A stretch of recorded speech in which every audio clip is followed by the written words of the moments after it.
Subscribe कीजिए हमारे channel midnight horror cartoon को और साथ ही बेल आइकन को भी दबा के ऑल पे क्लिक कर दीजिए ताकि जब भी मैं कोई नया कार्टून अपलोड करूंगी तो सबसे पहले आप तक वो वीडियो पहुंच जाएगी। यूं यूं वक्त गुजरता रहा।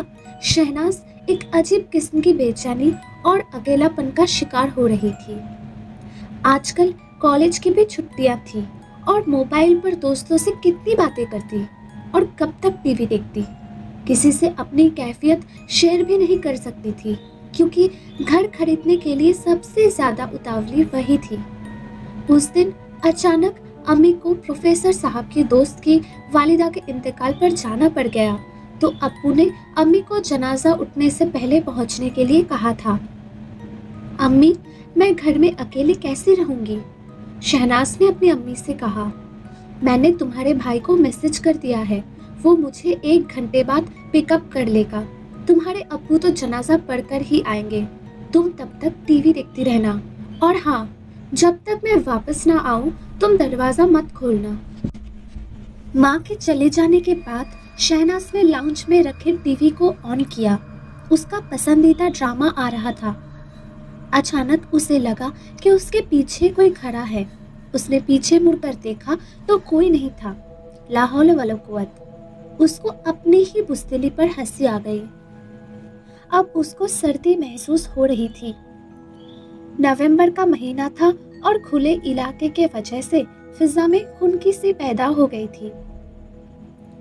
शहनाज ने टीवी बंद किया और कॉफी बनाने किचन की तरफ बढ़ी जो कि अमेरिकन स्टाइल में खुला हुआ था और काउंटर के साथ 2 कुर्सियां भी रखी हुई थी जिस पर अक्सर दोनों माँ बेटी दोपहर को खाना खाया करती थी। अभी शहनाज कॉफी बना के उस काउंटर पे रख के पीछे मुड़ी ही थी कि उसके पीछे से कॉफी फेंकने की आवाज आई। उसकी हैरत से तो आंखें फटी की फटी रह गई। उसने तैयार कॉफी काउंटर पर रखी थी, फिर उसको फेंका किसने? वो घबराकर अपने कमरे में बंद हो गई और मोबाइल पर भाई से बात करने की कोशिश करने लगी, मगर शायद सिग्नल्स के प्रॉब्लम की वजह से वो बात ना कर पाई। वो तो अब चीख चीख कर रोने लगी और फिर वो डर के मारे बेहोश हो गई थी। आँख खुली तो वो अपने बिस्तर पर थी और बाहर से अम्मी और भाई की बातों की आवाज आ रही थी। वो घबराकर कमरे से बाहर निकल गई। भाई, अम्मी, आप लोग वापस आ गए? दरवाजा किसने खोला था? पागल, तुम्ही ने तो खोला था, फिर बात किए बगैर जाके कमरे में सो गई। मगर अम्मी ने तुम्हें उठाने नहीं दिया क्योंकि तुमने जबरदस्त सुरापे का मुजाहरा करके उन्हें तो हैरत में डाल दिया था। खाना तैयार, रोटी पकी हुई और घर साफ सुथरा। तुम किस कदर कामचोर और निकम्मी हो ये हम सब जानते हैं, लेकिन आज तुम पर काम करने का दौरा कैसे पड़ गया? भाई के लहजे में शरारत थी। मत तंग करो मेरी बेटी को, इस कदर काम किया है, थक कर सो गई होगी ना? माँ ने प्यार से कहा तो वो सोच में पड़ गई। कैसे बताऊं उन्हें कि मैंने तो कोई काम नहीं किया, और फिर बता भी दिया तो क्या फायदा होगा? कर्ज उधार लेकर ये घर बनाया है अब्बू ने, क्या इसे छोड़ना होगा? शायद मैंने ख्वाब देखा होगा, लेकिन क्या मैंने ख्वाब में खाना भी पका दिया? माँ और बाप हैरान थे। शहनाज, जो नमाज पढ़ने की आदी न थी, आजकल बगैर कहे नमाज के साथ साथ तिलावत कुरान पाक भी कर रही थी। दोनों ही बहुत खुश थे और उन्होंने ये फैसला भी कर लिया था कि बीएससी करते ही वो अपनी बेटी की शादी कर देंगे। मगर परेशानी ये थी कि लोग रिश्ते के लिए कहते जरूर थे, लेकिन इस इलाके यानी शहर से इतनी दूर आने के लिए कोई तैयार ना होता था। अब तो प्रोफेसर साहब को भी शहर से बाहर घर बनाने पर मलाल होने लगा।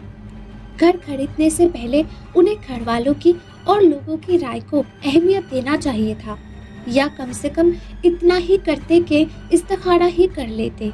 हालांकि उनकी ये आदत थी कि किराए का घर लेने से पहले भी वो इस्तिखारा जरूर करते थे ताकि अल्लाह की रजा शामिल हो जाए। मगर जाने किस तरह इस अहम काम के वक्त वो इस्तिखारा करना भूल गए और अब वो पछता रहे थे। अप्पू ने शहनाज के तन्हाई के ख्याल से उसके कमरे के लिए बीवी के मना करने के बावजूद छोटा टीवी ले लिया था ताकि वो अपने कमरे में सुकून से टीवी देख सके, क्योंकि जिस किस्म के खुले ड्रामे और प्रोग्राम आते थे उन्हें खुद भी बच्चों के खास तौर पर बेटी के साथ बैठकर देखने में शर्म आती थी। एक रात की बात है, जब नींद आने पर शहनाज ने टीवी ऑन किया तो उस पर कोई डरावनी मूवी आ रही थी। उसने खौफज़दा होकर टीवी बंद करना चाहा तो टीवी बंद होने का नाम ही नहीं ले रही थी और स्क्रीन भी एक डरावने सीन पर आके अटक गई थी। शहनाज को एहसास होने लगा कि हर आंख उसी को घूर रही है और हर चेहरा उस पर टिका है।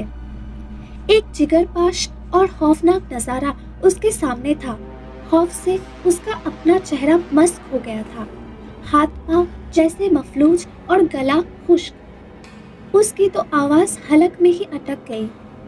एक ढांचे जैसी चीज जिसके बड़े बड़े दांत आगे की तरफ निकले हुए थे, आंखों की जगह खाली गड्ढे झांक रहे थे और चीथड़ों जैसे कपड़ों से लटकते हुए हाथ जमीन को छू रहे थे। वो तो एकदम घबराकर पूरी तरह चीखने लगी।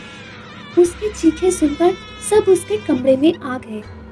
उसने फटी फटी नजरों से सबकी तरफ देखा और टीवी की तरफ इशारा करते हुए, जो कि बंद हो चुका था, बेहोश हो गई।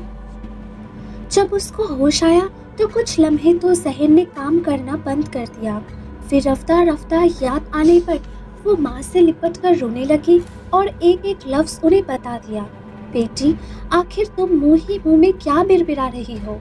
बोलती क्यों नहीं? अरे तुम्हारी आवाज क्यों नहीं निकल रही? अम्मी, अब्बू और भाई उसे हैरत से देख रहे थे और उसकी समझ में कुछ नहीं आ रहा था कि आखिर वो उसकी बात सुन क्यों नहीं पा रहे, उसकी बात को समझ क्यों नहीं पा रहे। अब्बू और भाई भी परेशान हो गए। बेटी, गुमसुम क्यों हो? बताओ तो सही, क्या तुमने कोई भयानक ख्वाब देखा था? अब शहनाज परेशान होकर सोच रही थी, आखिर मेरी बात सब लोग समझ क्यों नहीं रहे हैं। अम्मी, आप शहनाज को आराम करने दें, शायद ख्वाब में डर गई है, आप इसे अपने कमरे में ले जाएं। भाई ने संजीदगी से कहा और गहरी सोच में डूब गया।